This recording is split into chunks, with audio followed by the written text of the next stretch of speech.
kaip strategiškai suvaldyti klientų lūkesčius dizainui. Ir šita tema tikriausiai yra pažįstama visiems iki kraujo, galbūt net ir taip galima išsireikšti, nes tas lūkestis iš dizaino gali būti įvairus ir ši paskaita tikiuosi, jog jums padės rasti atsakymą, kaip padėti klientui sužinoti, ko jis nori. Tai ir keliaujame. Trumpai apie mane, tiems, kurie mane pirmą kartą mato, tai aš esu brendo strategė ir vizualinio identiteto dizainerė, dirbu su verslais ir šalia to yra įkurtas dizainerių sambūris, tai yra kursai dizaineriams bei funkcionalus dizainas verslui, nes šiuo metu jau pasileido ir sambūrio narių paieškos platforma, padedanti verslams juos rasti. Tie, kurie dirba strategiškai ir turi dizaino procesą, geba valdyti kliento lūkesčius. Važiuojam toliau. Pirmiausiai, kur yra problema, ar ne? Nes tas strateginis suvaldymas gali būti ne visada suprastas, ar ne? Kam iš viso čia kažką reikia valdyti. Tai pirmas dalykas, kur yra problema, kad klientas labai dažnai nežino, ko nori. Ir tas nežino, ko nori, būna, kad nežino, nes pradeda verslą ir niekada nesusidūrė su dizainu, su logotipais, su identitetais ir tiesiog nežino, ko norėti ir tarsi norėtų perduoti viską profesionalų į rankas, kad jis už jį nuspręstų. Tačiau tai vėlgi nėra iki galo tinkama formuluotė geroms dizaino patirtims. Antra, žinių stoka apie strateginę dizaino paskirtį. Tai čia yra labai natūralus stygius dėl to, kad dizaino mokyklose apie tai nekalba. Bent jau aš nesu girdėjus, kad apie tai kalbėtų. Ir kitas momentas, verslo mokyklose ar kituose irgi nelabai kas apie tai moko pačius klientus, kad jie turėtų suvokimą, kaip tas verslas iš tiesų keliauja ir kas jam reikalinga žinoti. Kartais būna, kad verslininkas tiesiog bando. Daro eksperimentą ir jisai negali žinoti nei kas yra jo klientas, nei kaip jam padėti. Tai tikiu, kad ši paskaita galės šiek tiek jums kaip dizaineriui suteikti žinių, kad galėtumėte edukuoti ir patį klientą, kai tam ateis metas. Ir komentaras gražu, negražu nepadeda. Nes labai dažnai dizainą mes visgi gauname to komentarą, man gražu, man patinka, arba man nepatinka, man negražu, arba kažko trūksta, reikia kažkuo pakeisti. Kas tas kažkas? Nes galima spėlioti, o galima strategiškai išsiaiškinti, kas yra tas, ko klientui trūksta. Ar bent jau pabandyti jam padėti suprasti ir taip padėti sau. Ar pažįstami jums šie punktai? Ar esate susidūrę su tuo? Galite komentaruose įrašyti. Ir jeigu kam nors kyla kažkokių klausimų eigoje, prašome irgi rašykite į pokalbių skiltį ir tenais mes galėsime atsisakyti gale susitikimo. Tai gerai, matau, kad ypač pirmi du labai gerai pažįstami ir kiti gerai, džiaugiuosi, kad pažįstama, galime važiuoti tuomet toliau.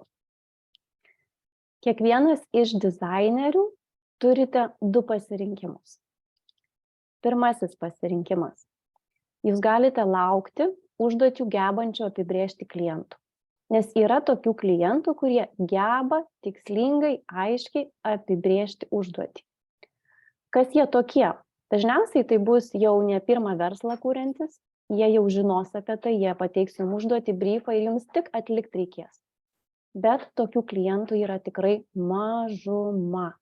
Net mano veikloje, aš dirbu šioje srityje jau 15 metų ir labai retas klientas, kuris geba ateiti ir labai aiškiai pasakyti ir eigoje neapsigalvoti dėl savo pateiktos užduoties. Tai čia būtų vienas iš variantų fokusuotis ir dirbti su klientais, kurie geba tą padaryti. Bet šioje vietoje galite rizikuoti likti be klientų jų laukdami arba, žinoma, visada įmanoma rasti. Arba yra antras kelias, kada mes išmokstame užduotį apsibrėžti patys.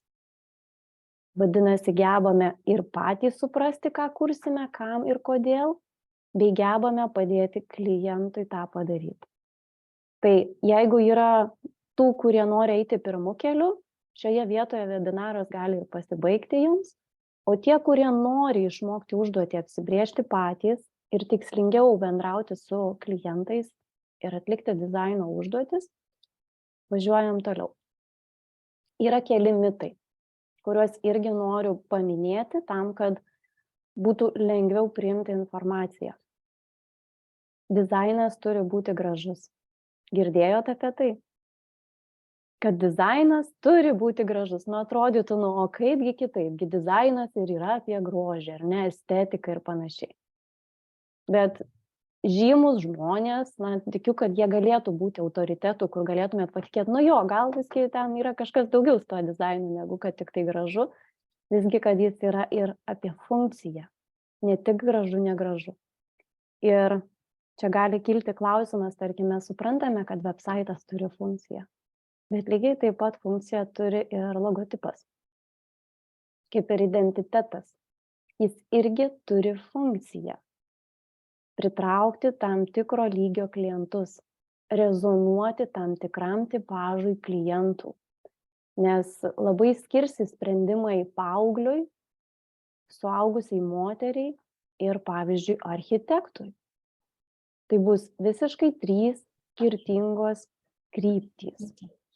Ir funkcija bus pritraukimas tam tikro tipažo klientų. Antrasis mitas, kad dizainas yra dizainerio savirealizacija. Aš pati asmeniškai esu kalbėjusi ne su vienu verslu, kurie apie dizainerį atsiliepia maždaug taip. O Dieve, tie tai ten kažką nori sukurti, kažkas ten labai turi būti, kad pamatau ir krentu nuo kėdės. Man reikia paprasto dizaino, sako. Tiesiog.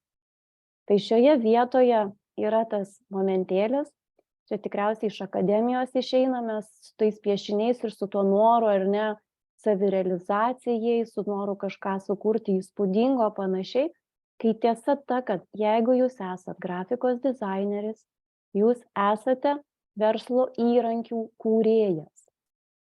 Tam reikalingas suvokimas, apie ką yra verslas, kokius verslas turi tikslus, bei kaip tuos tikslus gali dizainas padėti pasiekti.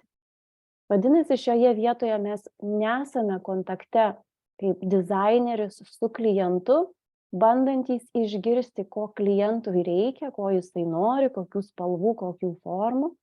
Mes esame tarpininkas kaip dizaineris, padedantis klientui suprasti, ko reikia jo klientams. Čia negaliu tiesiog daugiau padidinti tos eilutės, ko reikia kliento klientams, galvojant apie tai. Ir jeigu paklausit įmonių, vadovų, kurie jūs kreipiasi, ko reikia tavo klientams, jie dažniausiai neatsakys, nes jie tikrai nežino. Labai dažnai jie tiesiog nežino. Idealiu atveju verslas turėtų kreiptis į strategą, nes strategas užpildo šitą spragą tarp verslo ir dizaino. Jisai geba atsakyti į tuos klausimus, tačiau ne visi tą darys, nes tai kainuoja. Vadinasi, yra išeitis įsinešti strateginio proceso į savo procesą, tam, kad galėtumėte išvengti nesusikalbėjimų, kurie vis tiek ateis. Anksčiau ar vėliau su vienu ar kitu užsakymu.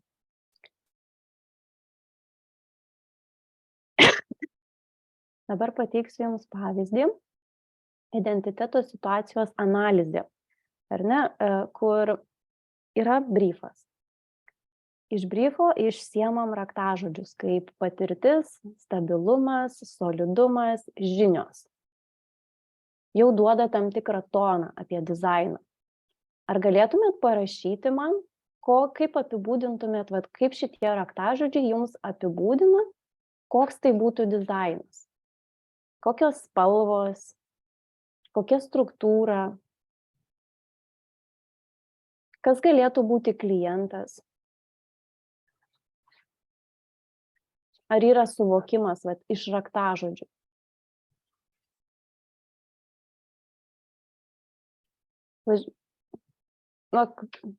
Man irgi atrodo, mėlynas dizainas, kažkaip tas patirtis, solidumas, stabilumas, kalba eina apie mėlyną.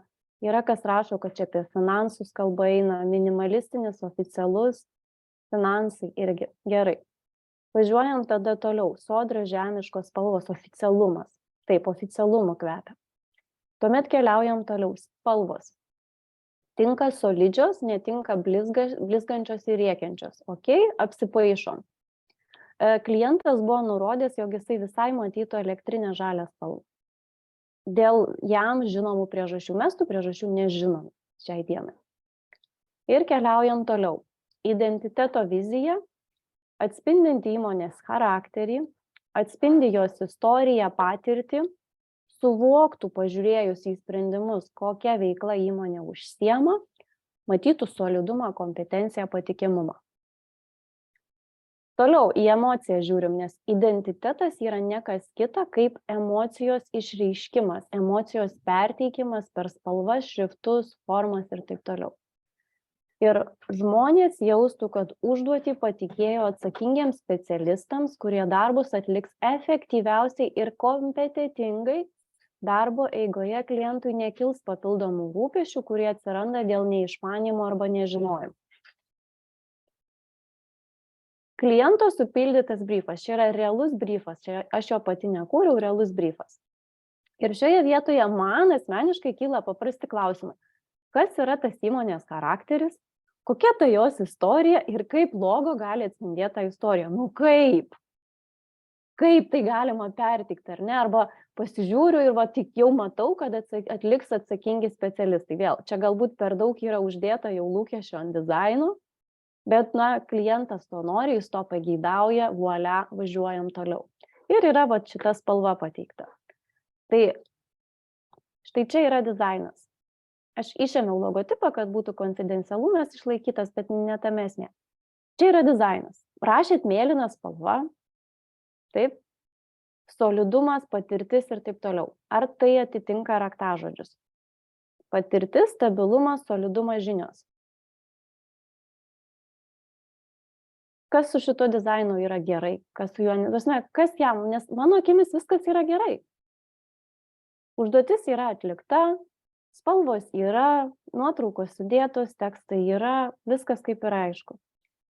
Kitas pasiūlymas, vėlgi, spalvos yra nerėkiančios, solidumas, paprastumas, taip toliau. Ir atrodytų, kur yra problema, nes klientas šiuose sprendimuose savęs nemato ir neatspindi charakterio. Ar ne, aš kaip uždaviau tą klausimą, o tai koks tas charakteris turėtų būti, nes pats klientas neįvardina konkrečiais žodžiais apibūdinančiais savo įmonės verslo charakterį. Ir šioje vietoje mes turime tą tokią standartinę problemą, kur norisi eiti į Designers Humor puslapį ir paieškoti atitikmens, klientas nežino, ko nori. Aš padariau geriausiai, kaip galiu, o klientas nežino, ko nori. Ir šitoj vietoj vėl galime rašyti, tai klientas red flaginis, nežino, ko nori, kam jisai išvis kreipiasi ir taip toliau, bet šita kelionė nėra priimtina, manau, dizaineriui, nes jinai atima jėgą iš jūsų ir geriau yra prisimti atsakomybę savo, kaip suvaldyti klientą, kuris nežino, ko nori. Kaip? Tai dabar toks klausimas, ar esat patyrę panašią situaciją? Patyrę, matau, yra kas linguoja, kas su kamerom. Tai labai gerai, nes aš tikiuosi, kad tai, ką parodysiu, kažkokiu būdu jums padės suvokti, nes šiuo metu mes esame su klientu procese, išsiaiškinti, kokie kryptimi jie nori eiti ir yra tikrai labai aiški šviesa tunelio gale ir parodysiu, ką dariau, kaip pritaikiau, kad jums visiems būtų lengviau suprasti, kaip padėti savo ir padėti klientui. Pirmiausiai, ką norisi padaryti, tai pakalbėti šiek tiek apie empatiją klientui. Kad tai nebūtų, kad norisi pavadinti jį kvailiu, kad kaip jisai čia drįsta ir panašiai, galvoti apie klientą kaip apie žmogų, kuris daro geriausiai, kaip jisai gali, kaip jisai supranta ir suvokti, jog jums dizainas yra viskas, nes tai yra jūsų veikla. Jūs žinote, jums yra įdomu, jums norisi žinoti ir gylį, ir kaip tos spalvos veikia, ir taip toliau, ir jūs žinių turite. Tačiau šioje kelionėje turite būti ir tas žmogus, kuris padeda klientui suprasti, kaip tas dizainas veikia. Ir padėti jam suprasti, kokius sprendimus pasiimti. Nes labai būtų geras santykis, jeigu nereikėtų edukuoti kliento, tiesiog jis tiek pasitikėtų jumis, kaip profesionalų, kaip autoritetų, ir tiesiog užtektų pasakyti, žinai, darom mėlyną. Ir tiek. Ir jam užtektų to dalyko. Bet retas, kuris dizaineris, freelanceris geba susikurti savo tokį autoritetą, kad klientas aklai jau pasitikėtų juo ir tikrai sukurtumėte gražius sprendimus. Todėl šioje vietoje reikalinga kolaboracija ir reikalingas bendradarbiavimas su klientu. Pokalbis su klientu. Paprastas pokalbis, padedantis vieni kitiems išsiaiškinti. Taigi, kaip išsigryninti kliento lūkesčius? 6 žingsnių metodas. Atrodo, norėtųsi, kad būtų 3 žingsnių metodas, bet yra 6. Pirmas dalykas. Sužinokime, koks yra šiuo atveju rebrandingo tikslas. Ar tai yra atidaryti naują parduotuvę ir taip toliau. Kokie yra raktažodžiai? Prieš tai matyti raktažodžiai patirtis, profesionalumas, solidumas. Jie jūs turi lydėti kiekviename etape. Ir tuos raktažodžius užsidėti ant dizainų, kuriuos siunčiant ir klausti, ar tai atitinka. Čia tikriausiai nieko per daug naujo nepasakysiu, nes ta pati informacija yra nemokamose paskaitose. Važiuojam toliau. Kliento portretas. Kas per klientas perka tas paslaugas? Čia nereikia kažkaip tai labai giliai lįsti į strateginius momentus, nes čia vėl gylio yra labai daug, bet mes tiesiog paviršium praeikim ir pasižiūrėkim, kas iš to gaunas ir galėsim tuomet pamatyti, kas yra taip su tais dizainais, kuriuos rodžiau kaip pasiūlyme, ir kas iš tiesų yra ne taip, kokia ta kryptis galėtų būti ir kur yra klaida. Konkurento analizė. Vėlgi, jinai yra reikalinga tam, kad mes patys kaip dizaineriai gebėtume persijungti, kurdami dizainus kirpyklai, staiga architektui ir staiga trečiai kokiai statybų kompanijai. Tie sprendimai, tos emocijos, kurias kuriam identitetuose, jos iš esmės skiriasi. Rinkos tendencijos. Pasižiūrėti, kokios rinkos tendencijos. Čia vėlgi aš nekalbu apie trendus, ne apie tai. Tai papasakosiu apie kiekvieną detaliau. Na ir paskutinėje vietoje atsiranda jau dizaino kryptis, kurią galime įsivardinti jau aiškiai matydami, kaip tai turėtų atrodyti. Tai apie kiekvieną šiek tiek detaliau. Ar ne? Tikslas. Koks yra dizaino tikslas? Pavyzdžiai. Noriu tiesiog reprezentatyviai atrodyti. Pasikeitė tikslinė auditorija iš ekonominės klasės į prabangią. Noriu startuoti oriai. Tai jeigu tikslas yra noriu tiesiog reprezentatyviai atrodyti, ką mums tai sako apie klientą?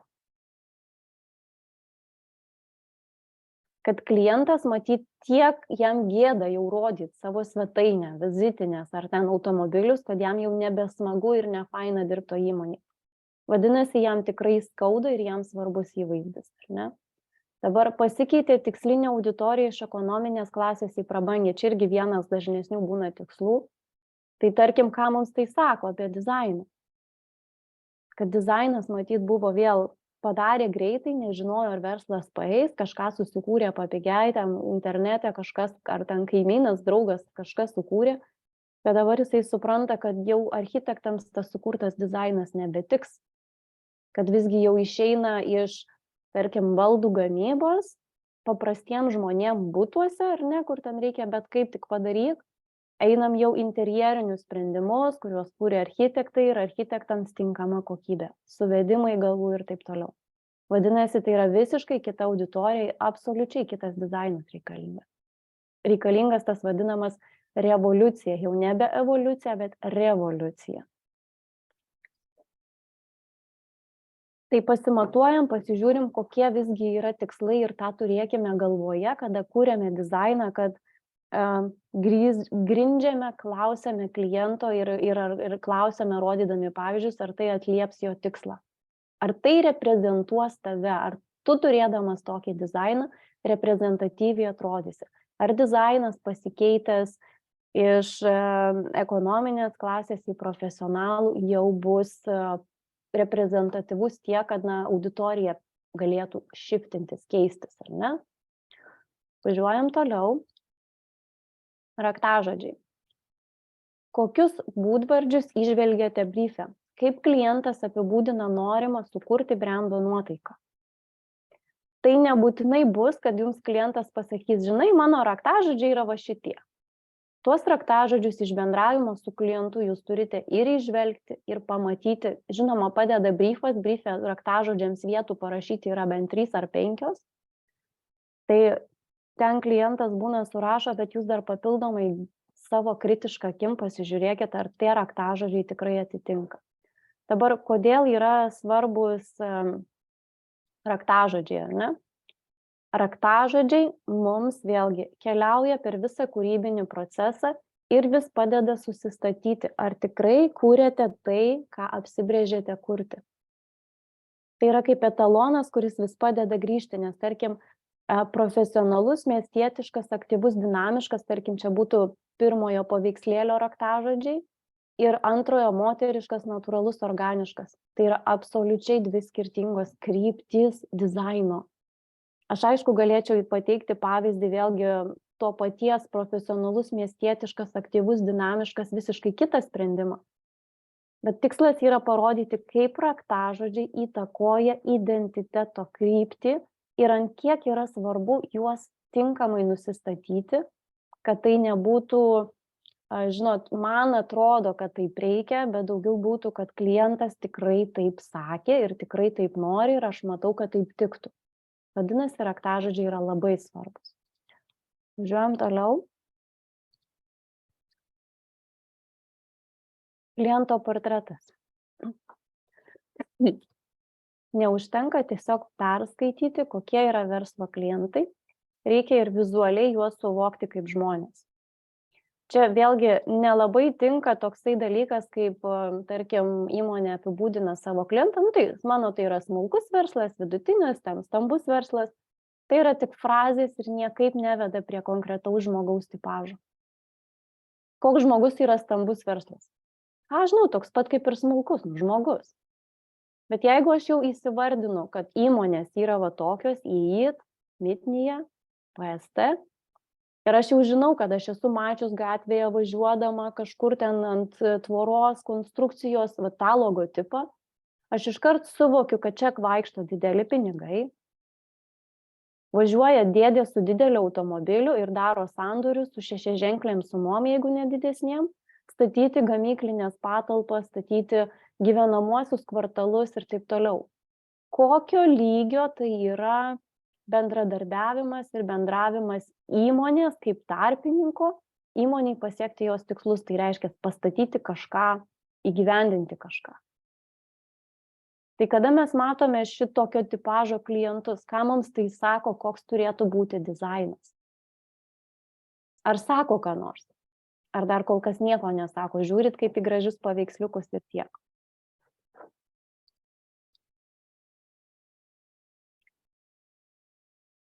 Vadinasi, idealus klientas yra labai naudinga jums patiems tiesiog pasiguglinti nuotraukų, kad pabandytumėt pasižiūrėti į jas ir atsisakyti į klausimą, kaip tas klientas atrodo.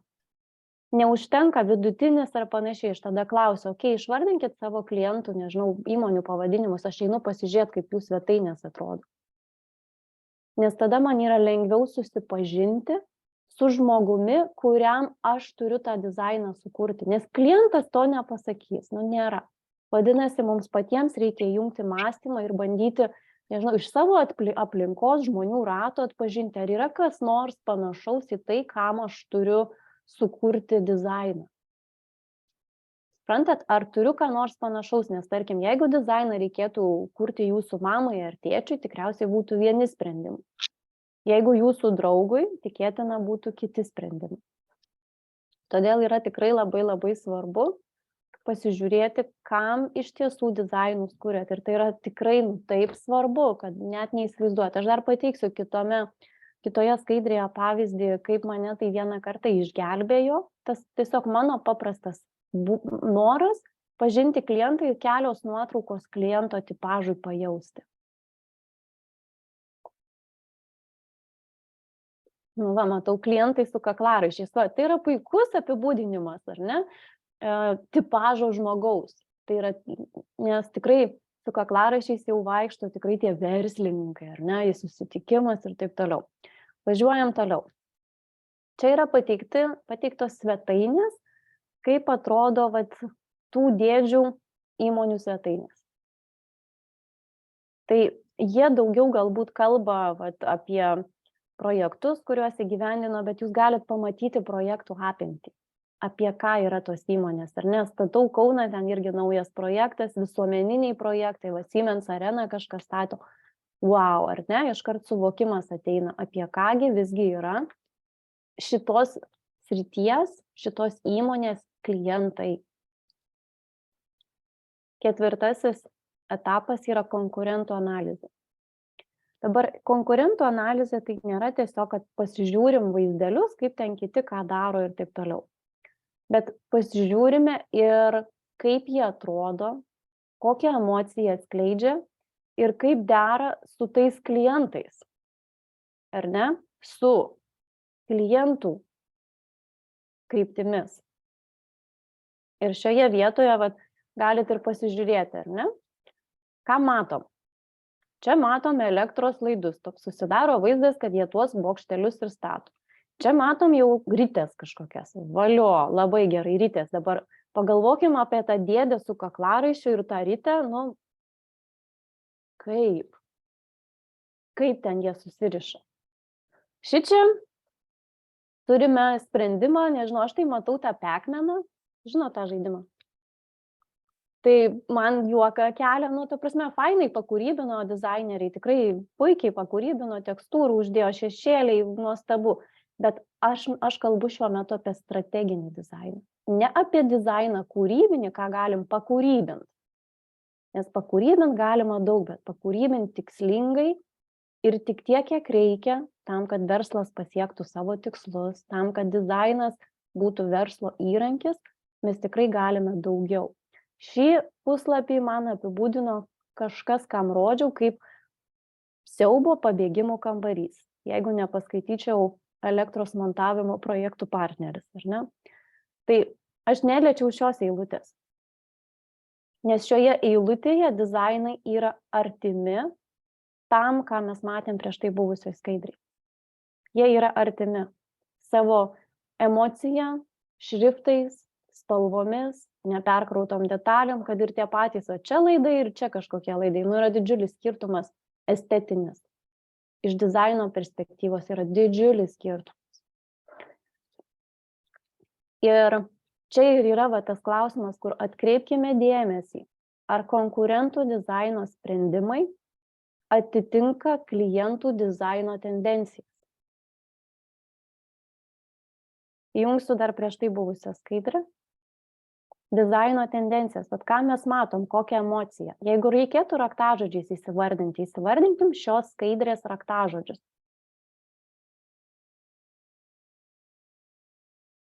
Į čatą. Pramoninis, minimalu, minimalu tai švaru galbūt. Rimta, švaru, estetiška, apgalvota.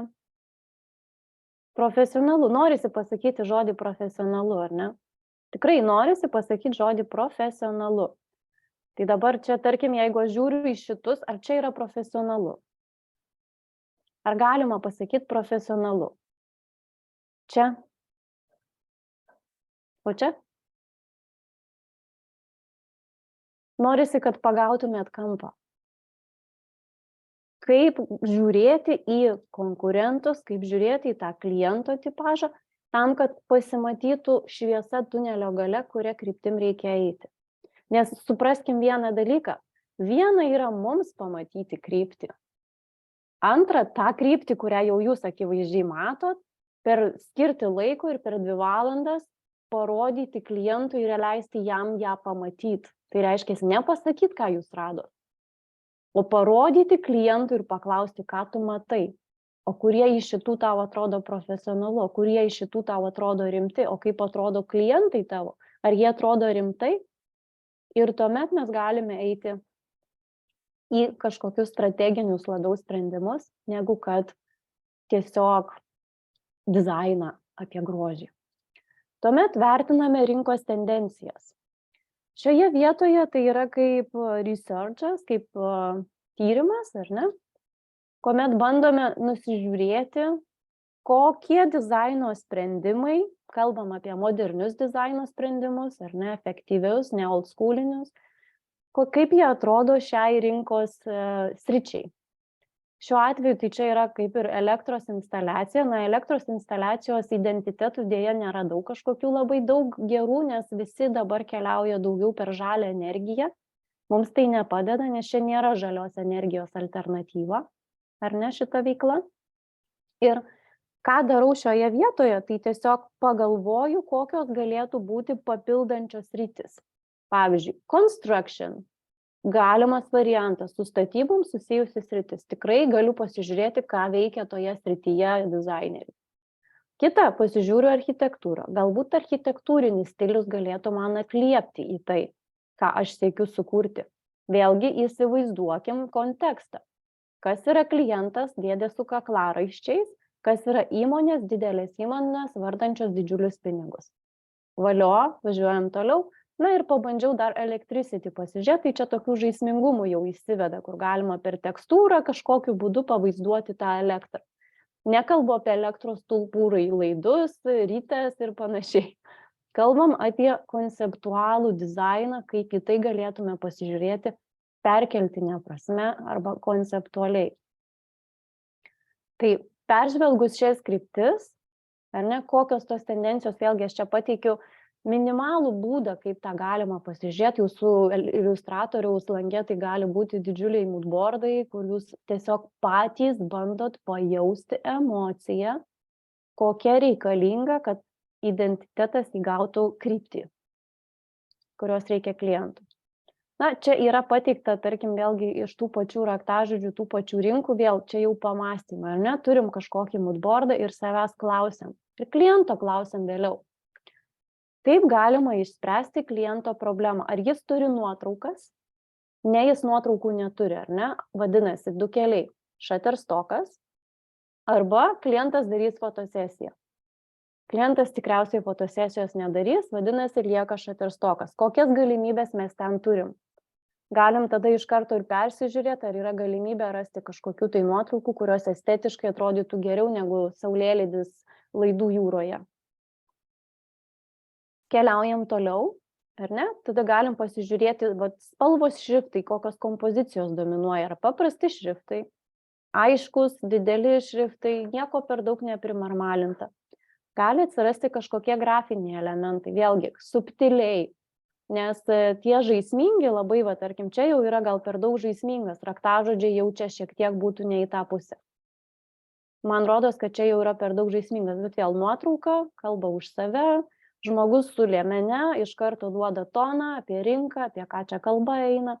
Galimi kažkokie grafiniai elementai, vėl galit su klientu ir apsitarti, tai norime eiti per nuotraukas ar daugiau per grafinius elementus. Yra daugiau grafinių elementų, ar šie ne per daug žaismingi? Nes čia jau tarsi žaismingumas atsiranda šitoj vietoj. Vėl kreipiam dėmesį į raktažodžius. Raktažodžiai yra kelrodė žvaigždė. Profesionalumas ar žalia spalva su profesionalumu gali būti? Na, gal ir gali būti. Klausimas, kas profesionaliau atrodo, tamsi ar ryški spalva. Ir šioje vietoje atsiranda iš karto klausimas, gerai, o tai kaip darom su procentuotės spalvos? Galbūt tuomet gali būti žalios šiek tiek, nes klientas pageidavo ir daugiau naudojam juodos arba tamsios, arba bet kurios kitos neutralios spalvos. Tai reiškia visos monochrominės spalvos, tamsiai mėlyna, bordo. Aš tokias matau kaip neutralias spalvas, prie kurių galima derinti viską. Jos atrodo profesionaliai, subtiliai ir jų nėra, nekelia jos per daug triukšmo. Čia vėlgi galim užduoti savo klausimą, kokio tipažo iliustracijos galėtų tikti. Ar tai mes kažkokius varžtukus, laidukus piešim, ar ne, vėl galvokim apie rinką, nes jei šitą pasiūlysim, o po to nerasim ką nupiešti, kokius objektus, tai mes, be reikalo gaištam laiką. Šičia, tarkim, yra kažkokia minimali grafika, yra derinama su nuotraukom, atsiranda kažkokie kūrybiniai plėmai grafiniai ir ši vieta irgi yra kaip ir tinkama. Vadinasi, iš moodboardų galite ramiai pagauti kampą, tai kokias turime galimybės šio užsakymo įgyvendinimui. Ir čia mes jau galime kalbėti apie dizaino kryptį. Ieškome įmonę atspindinčios, iš konkurentų išsiskiriančios ir idealiam klientui tinkančios krypties. Galvojam apie dėdę, galvojam apie veiklą, galvojam apie konkurentus, galvojam, kurie konkurentai jau aptarti atitinka tą kryptį ir tokiu būdu mes galime atrinkti kryptį, kuri būtų į tą kažkurią pusę. Dabar, kaip visa tai vyksta?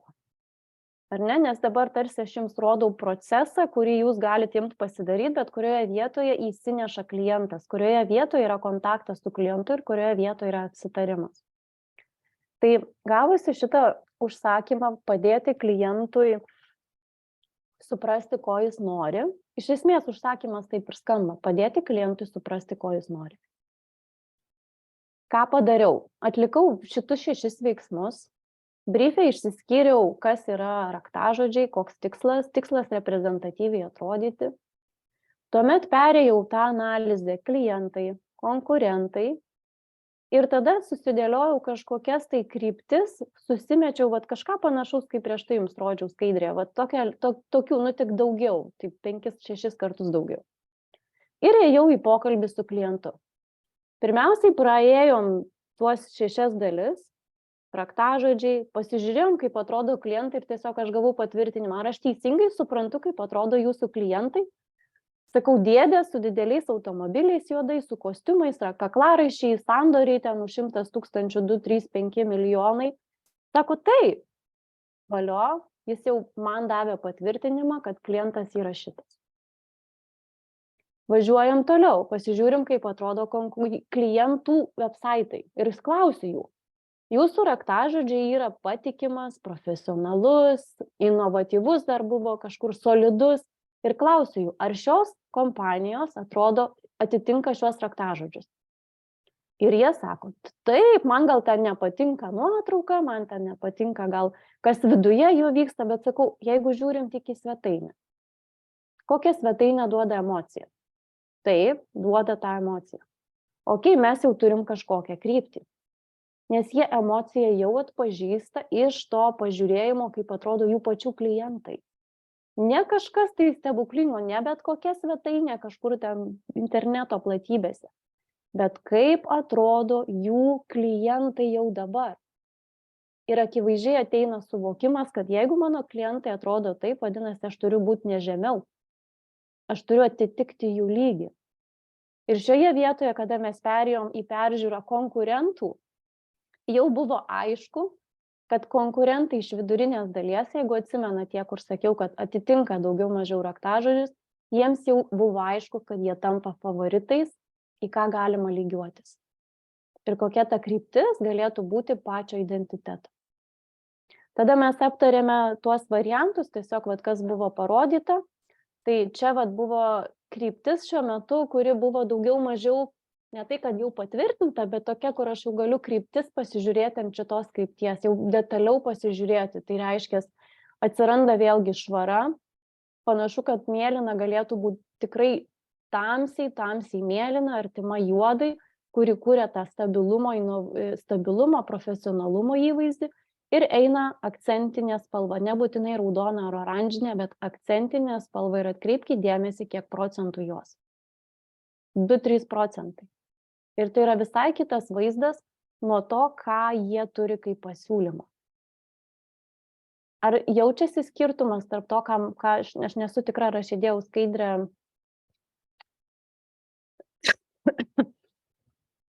tų pirmųjų dizainų. Tai, bet atsimenat jūs, buvo mėlynas ir buvo žalias. Tai jeigu palygintume tai, ką atsimenam ir tai, kas yra čia, ar matot skirtumą? Matosi skirtumas? Gerai, valio. Valio, kad matosi skirtumas. Ir ta eiga, ar yra suvokiama, kaip tai atsitiko? Kaip atsirado visiškai kitas sprendimas, visiškai kitas pamatymas, kaip reikėtų išeiti iš tos, pavadinkim, sudėtingos situacijos, kur dizaineriai kuria kažką. Žinoma, jie vadovaujasi briefų ir jie daro tikrai gerą darbą. Bet yra tas toksai, aš vadinu, mismatchas, kur pamirštama apie dizaino funkciją ir pamirštama įsivardinti savo, jeigu ir su klientu nederinat, savo įsivardinti, kam dizainą kuriat. Kas yra tas dėdė, kuris žiūrės į tą svetainę, kur sukursit. Ir tokiu būdu ir atsiranda tas gepas, kada nebesusišnekam su klientu, nes klientas tiesiog nemasto irgi tokių strateginių požiūrių. Nes čia iš tikrųjų visiškai akivaizdu. Jeigu mes norime, kad saldainį nusipirktų vaikas, mes darom tam tikrą pakuotę ir ją padedam tam tikroj vietoj lentynoj. Aš žinoma, kad vaikams buvo akimis, kai reikia susimokėti už maistą. Čia yra, akivaizdu. Lygiai taip pat ir čia. Viskas yra akivaizdu, žinotas, obvious. Bet ant tiek obvious, kad jau net nebematai, nes viskas taip jau akivaizdu. Bet čia ir yra momentas, kur reikia atkreipti dėmesį į tai. Ir dabar pasižiūrim, kaip dizainas atrodo šalia kliento nuotraukų, kad ir tiek tos 4 nuotraukos, jos vis tiek duoda toną. Ir žiūrim, tinka, netinka, man čia gal per daug žaismingai atrodo tos rankovės, reiktų kažką kitaip, sprendžiam, nuotraukos bus spalvotos, nespalvotos, ar ne, galim iškart pasirinkti, jeigu spalvotos, neturi būti daug ryškių spalvų, turi būti konstruktyvai tokios grafikos, kaip tekstūros vos ne. Čia irgi galima naudoti nespalvotas nuotraukas, čia galima su mėlynu tonu naudoti, jo visai neblogai atrodo.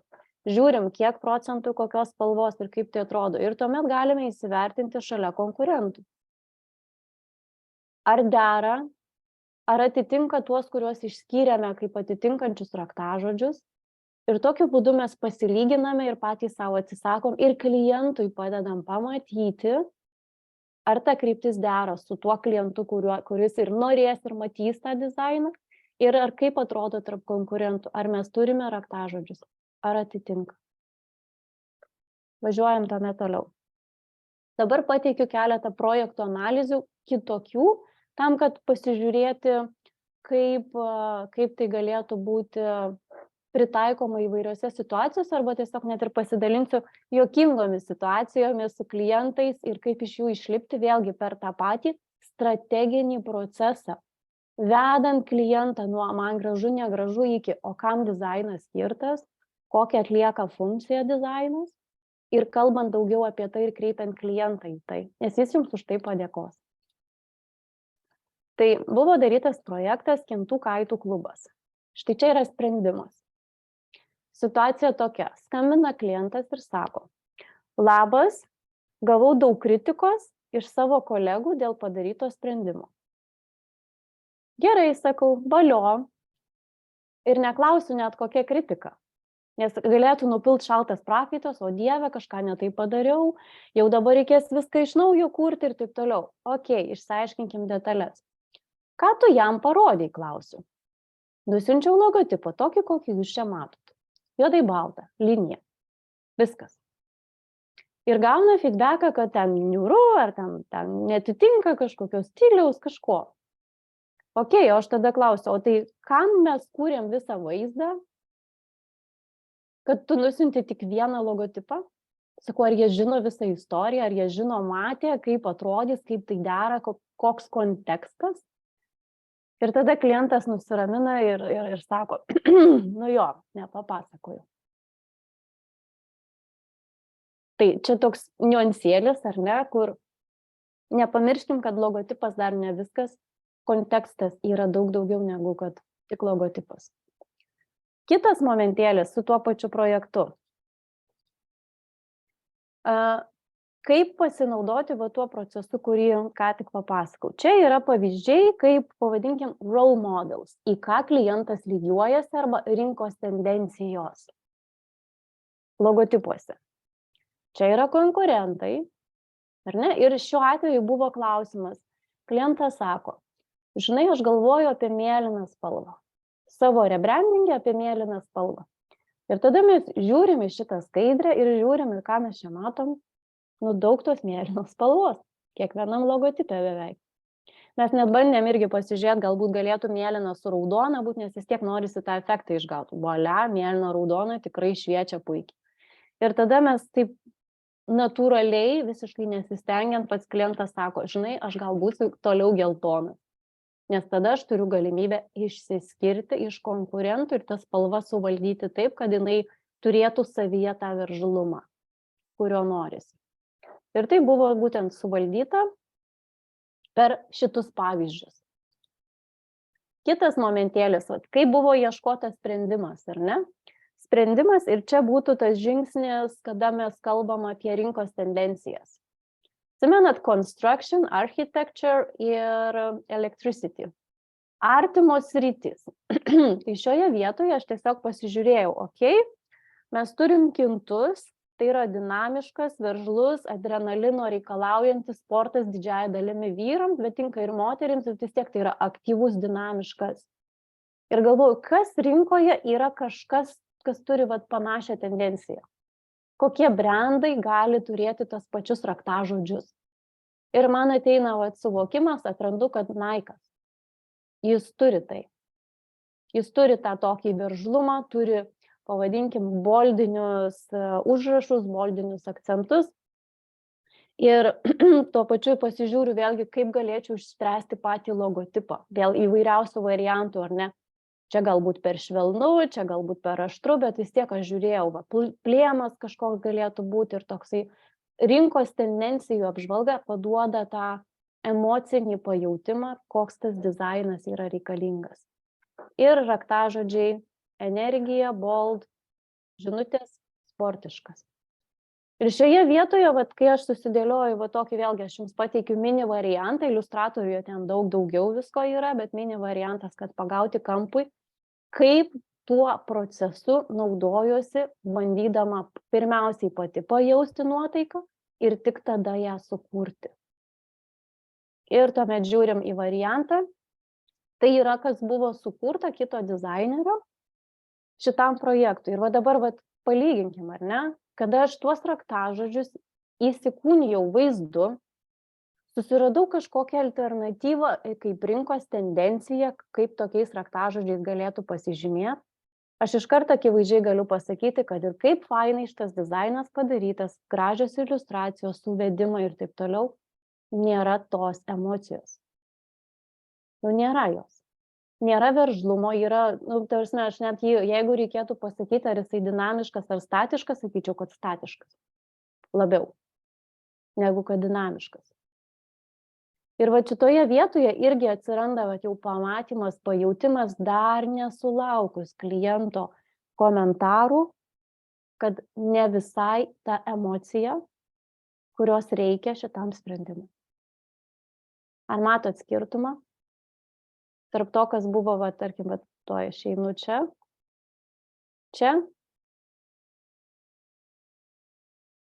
ir čia. Ir tada dar čia. Tai čia yra momentai, kaip mes galime raktažodžiais ir visų to procesu įsivaizduojant, kas yra klientas. Čia aš nesidariau galbūt kliento tipažo, bet jau suvokdama, kas yra Nike'as, aš iškart surišau, kas per tipažas. Aktyvų sportą mėgstantys žmonės, mėgstantys rizikuoti. Ar aiškiau? Ar pavyzdys duoda suvokimą, kaip į tai reikėtų žiūrėti ir kaip tą reikėtų naudoti savo procesuose? Gerai, aiškėja variantai, gerai, judam tada toliau. Ir kitas pavyzdys – Blue Lark. Čia yra stilistinės kryptis, kurias jie atsirinko. Jie norėjo vėlgi ryškaus, veržlaus, identiteto, su mėlyna spalva ir tai buvo brendo šeimos dalis, į tai per daug nelenda, bet buvo tiesiog kryptis numatyta, kad raudona jau yra, mėlyna bus šita, o elektrinė buvo trečiam brendui jau numatyta spalva. Ir mes atsirinkom, kad visgi toksai žaismingas, maišom ryškesnės spalvas, atsiranda toksai dinamiškas tas ženklas ir viskas su tuo taip dėliojasi. Šitas daugiau toks žaismingesnis, šitas daugiau toks profesionalesnis, rimtesnis, bet vėlgi pakankamai to žaismingumo daug. Ir šioje vietoje, ką aš padarau, jisai man sako, ten profesionalios įmonės, veržlios ir taip toliau, aš sakau, išvardink kelias. Ir man sako, ko aš nesitikėjau. Swedbank, Tele2, Ignitis. Ane, ir ką darau tą kartą, tiesiog googlinu, kas yra Tele2 vadovas. Tiesiog kaip jis atrodo, kad pagaučiau kampą, kas tai per žmogus.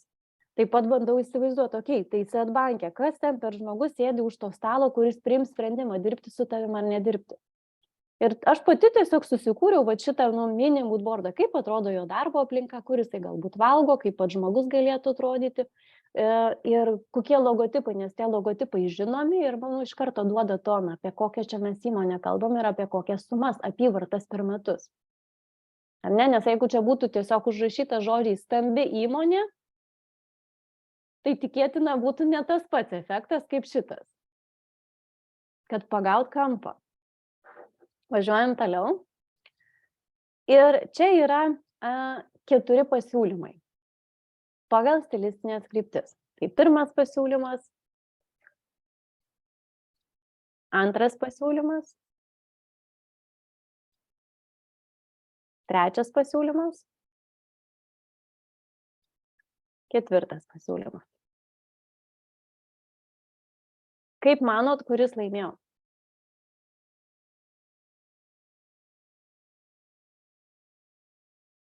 Pirmas, antras, trečias, ketvirtas. Prisiminkit tą dėdę.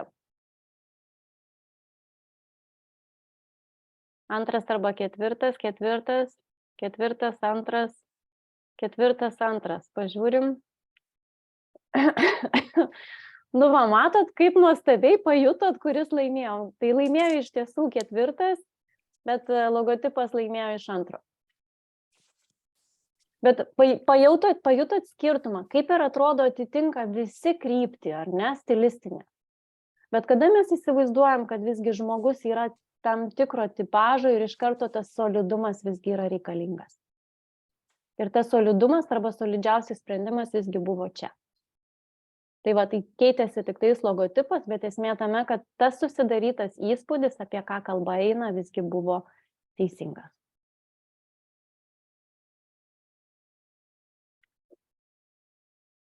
Čia būtų dar pasilyginimui, ar ne, pavyzdys, kaip jų atrodo konkurentai, tie, kurie juos jau pateikė, ar ne, jie visi tokie labai kūrybiški ir išsišaukiantis, tai mūsiškis gavosi, va, šitas yra logotipas, toksai ir kūrybiškas, ir tuo pačiu atsakantis į klausimą, ir galvojant apie idealų klientą, dizainas yra subtilus ir profesionalus, galime tą žodį irgi panaudoti.